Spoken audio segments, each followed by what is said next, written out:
So this is in Philosophia. This is Destinism puzzle solved by John Martin Fischer. And as I was saying before, I think I read the Destinism puzzle paper this one's talking about. So, all right. As always, feel free to ask questions and we can discuss. Here we go. In an intriguing paper, Andrew Bailey presents a puzzle for the doctrine he calls Destinism, the thesis that we can never have the freedom to choose or do otherwise because the only things we can, in the relative sense, do are what we in fact do. Bailey forthcoming. Yeah, okay. Ooh, so they've already got a typo here. They should fix that. The puzzle is developed in the epistemic and action contexts. The argument is that given certain plausible assumptions, Destinism would imply that we can never believe anything false or never do anything bad. Oh, I remember now. Basically, I think this was locking us to the logic. So the idea that like if we can only do certain things in like the logical sense of like this is what is possible logically to do, then you can only do those things. And since you sort of get into this logical conundrum, how do you do things that you are not logically allowed to do, given that if you do them in the future, then you have to do them. So, and you could also basically say you couldn't ever believe anything false or never do anything bad. There were analogs, because then you could, again, once you got the logic in place, then you could also run the same argument for like belief or an ethical context. Okay, so although this would be an existentially happy result of destiny, kismet, yeah, it would be philosophically infelicitous. Well, why? Author, why? Bailey does not argue that Destinism is true. He points out that this doctrine would follow from other theses, such as the conjunction of causal determinism and incompatibilism. Yeah, this is what he did.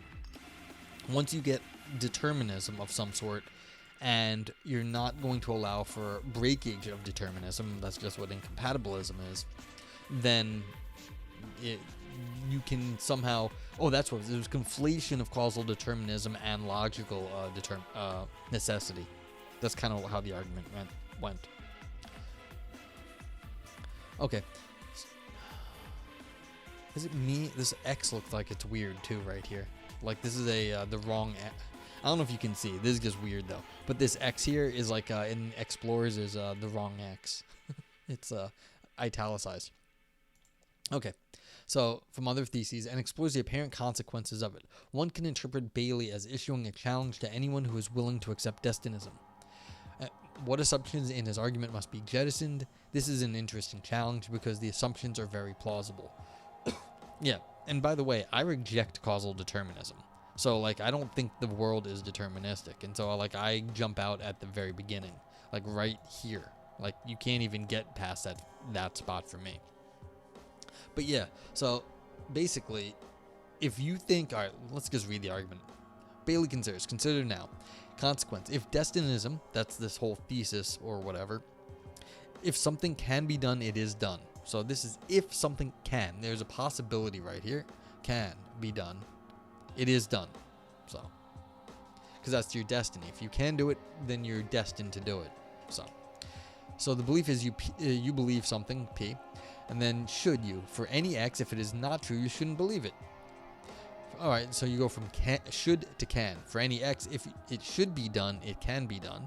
And remember, if it should be done, yeah. So if it can be done, it has to be done because that's your destiny. Otherwise, it wouldn't be your destiny. So these four claims, together with Destinism, generate a puzzling conclusion. 1.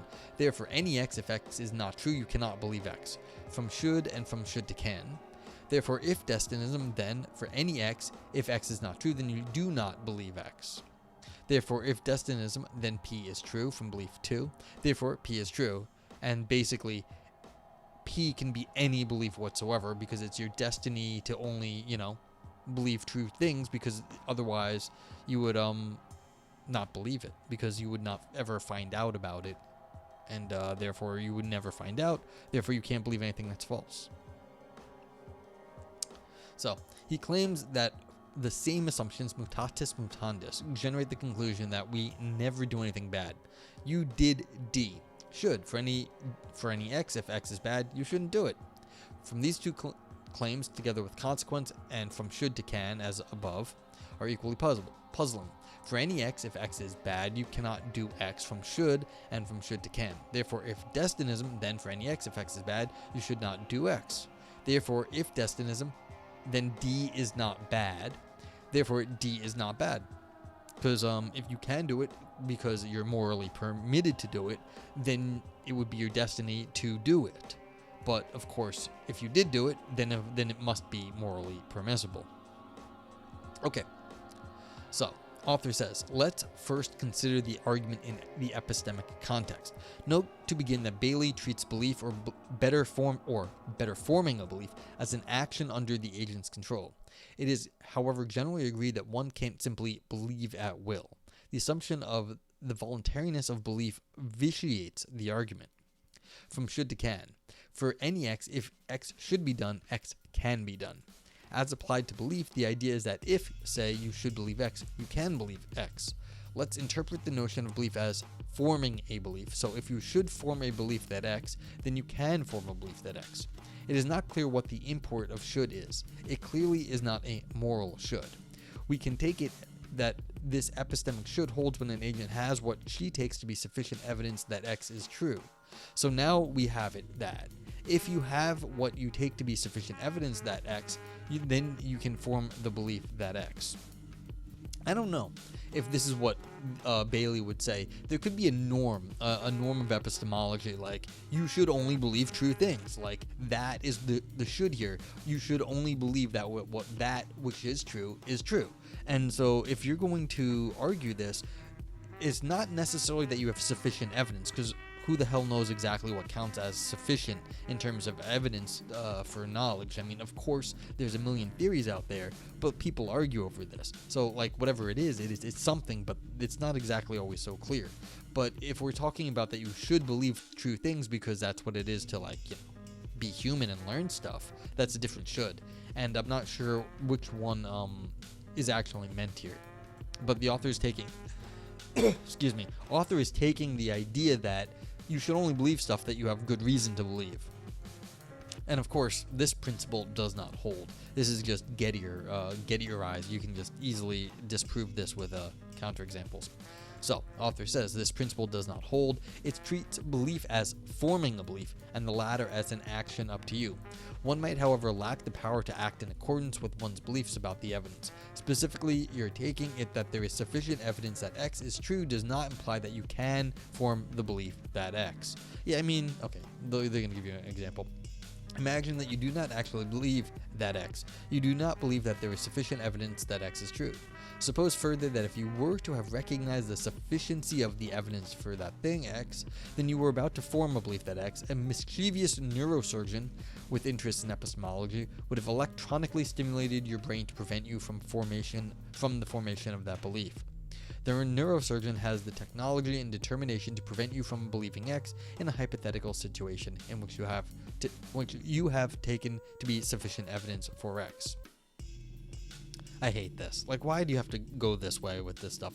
Of course, if you have sufficient evidence to believe something, but you can Gettierize this and just show a counterexample. It's not that someone is stopping you, because anytime someone's stopping you from believing something, then clearly, like, that has nothing to do with the fucking world, because you would have done the right thing. If you've got a bug in your brain, then you are mentally compromised. No one is talking about mentally compromised people here. It's about what a person with full faculties should be doing. And I don't mean to be like, ableist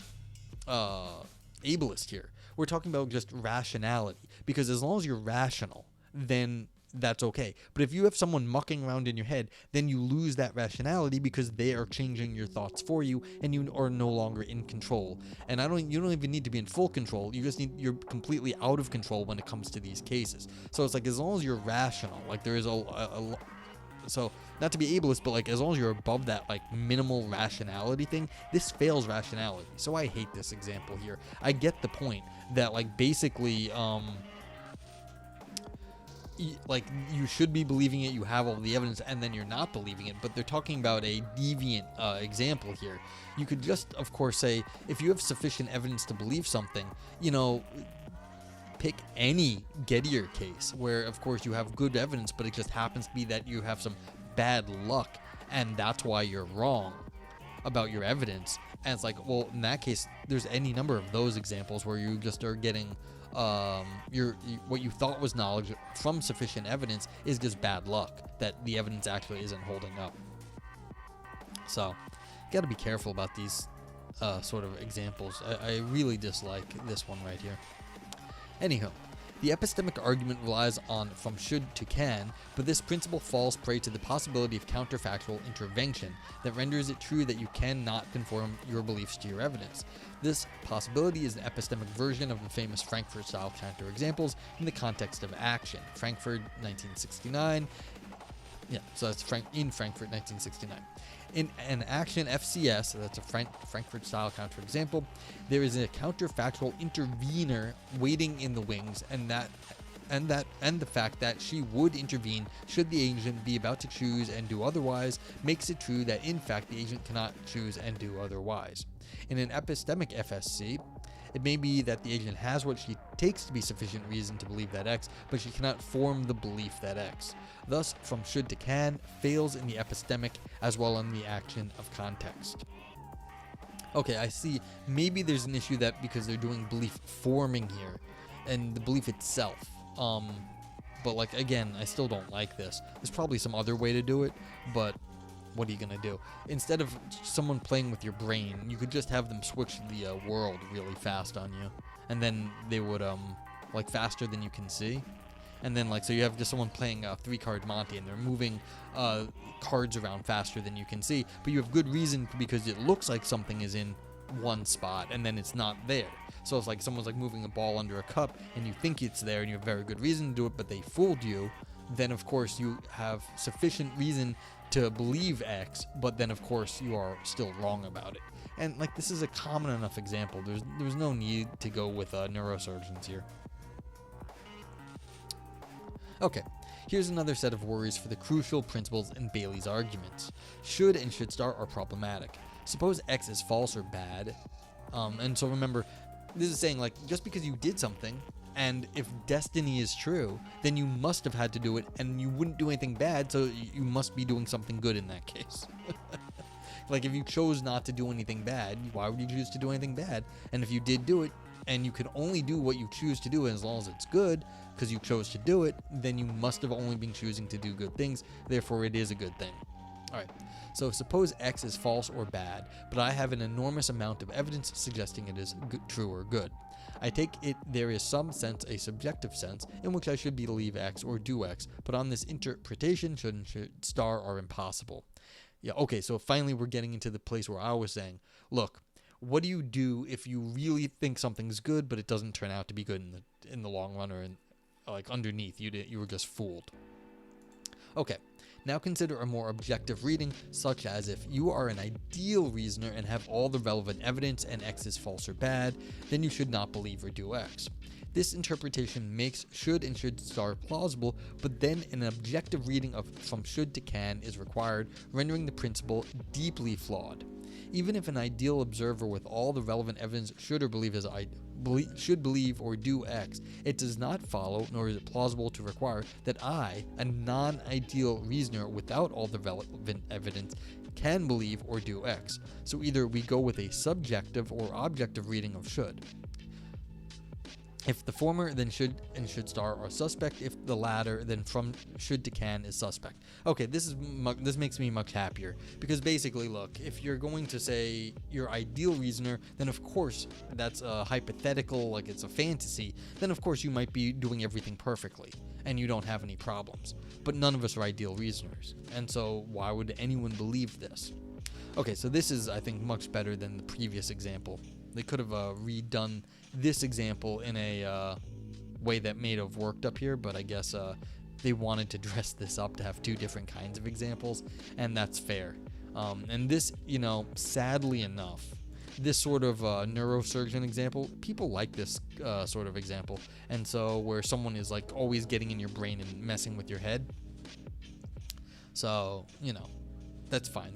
So that gave them two different ways of reasoning about this. Alright, conclusions. This is Nice short paper. Should and should star and from should to can are indispensable to the epistemic and action versions of the argument. So, puzzle solved. Focusing on from should to can, Bailey writes, from should to can is a version of that venerable theory or maxima that ought implies can. Right, but this maxima has been challenged by invocations of the FFC Fischer.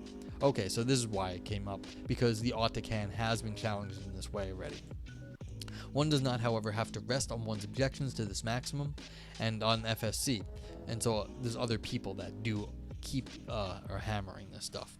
Someone will no doubt point out that the contention that the FSCs show the falsity of ought implies can and from should to can is controversial. The lively and seemingly intractable debate about the moral of the Frankfurt stories indicates that I cannot simply invoke them to offer an uncontroversial resolution of Bailey's puzzles. Same with the other ways of justifying the rejection of the principle in question. Yeah, so, I mean, I'm not in bad company for once. Like, everyone is a little suspect about, like, neuroscience cases where someone's playing with your brain. What does it actually mean? Because what does that actually mean? That's not a example that, that actually happens. So, author says, fair enough, but 2 points.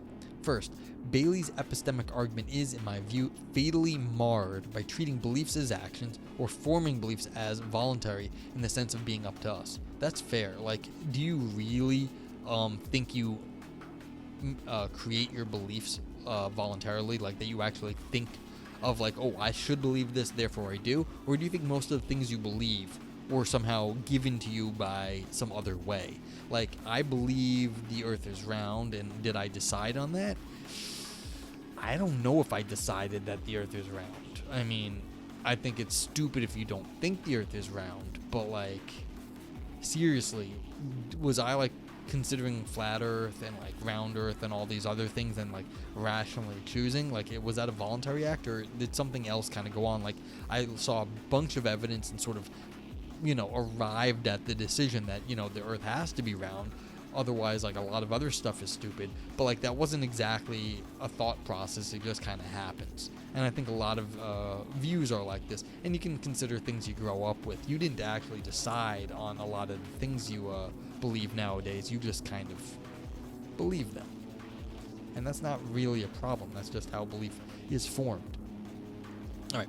Further, it is difficult to see how a consistent interpretation of should, and in like the rules of should, like how should we interpret the shoulds in these arguments, would yield sound arguments. Second, the author believes, and have sought to argue elsewhere, that the FSCs provide good, if not apodeitic, reasons to reject the contention that moral responsibility requires alternative possibilities. My point can be cast as, if one accepts this moral of the FSCs, a plausible view, or so I would maintain, then one can resolve the puzzles quite apart from the difficulties stemming from the interpretation of should. The puzzles presuppose the falsity of a plausible view adopted by many. Even if I have not decisively resolved Bailey's intriguing puzzle, I've offered a roadmap for a solution. Okay, so this is cute because explaining exactly what goes wrong up here, which is not so clear. Like I said, I duck out of this argument super early because I don't like determinism in general. And so if you're thinking there's some sort of determinism, the problem is then if something can be done, it is done because that's destiny. And the problem is, if you are a good reasoner, you would never choose to do anything false, and you would never choose to believe anything bad. And so you would never do anything bad because you would neither choose anything bad, and you'd never believe anything that was stupid. Because why would you do that if you're reasoning? But as the author points out in this paper, we are imperfect reasoners, and so the idea that we have this ability to choose between only the good from the bad, we can't do that. So, which is fine. I think, and that's the objective and subjective notions of should, as they said. And then they also had the other argument, which is that if someone was messing with you, then all of this also falls apart. But again, I find those contentious. Okay, anyone have any questions about this sort of thing? I mean, I know this is this is a response paper to a paper I read. I don't think everyone cares about these sorts of arguments, but this is a little bit of a little flavor, you know? Like, what is going on? Like, how do you actually make an argument that says everything you do is correct, or everything you know is right? Everything you believe is right. So is sort of games of very silly people, like philosophers like myself, but these are the sorts of things that show where there are problems in our big theories. Like, why do we think that we can actually argue? Like, if you can argue that everything you believe is true, like, something has gone wrong very fundamentally with our logic, our philosophy, something somewhere. And so these sorts of arguments, yes, they might be kind of toys, like toy examples, but that doesn't mean they aren't like sort of getting towards something bigger. And this is the question, like right here, there's different notions of the reading of should, and why would someone miss this? And that's an everyday thing that each of us can think about. Like when you say you should be doing something, why should you be doing it? And this is the best part of the paper, in my opinion, like right here. So we either go with a subject or objective reading of should, and this can be used in anybody's life any day. How are you thinking of what you should be doing it? Is it an objective reason why you should be doing it, or is it subjective, like this is what I want to do, or this is what I need to be doing? So, yeah. And I like that. I just point out, like, I like this paper that you actually have a line, like right here. Oh shit! I don't even have the paper up. Thanks. Good job, me. So I was reading it and it's pointing the wrong way again, like right there. I'm drawing on the paper and I don't even have it up. But yeah, so it's like right here, and yeah. So I like that there's this one line that you can actually point to that shows this is what, even beyond this sort of like very analytic, navel-gazing kind of like this argument proving that anything you can think you believe is true, but what actually happened here, and like it's this sort of thing right here. Okie doke. So, thank you for paying attention.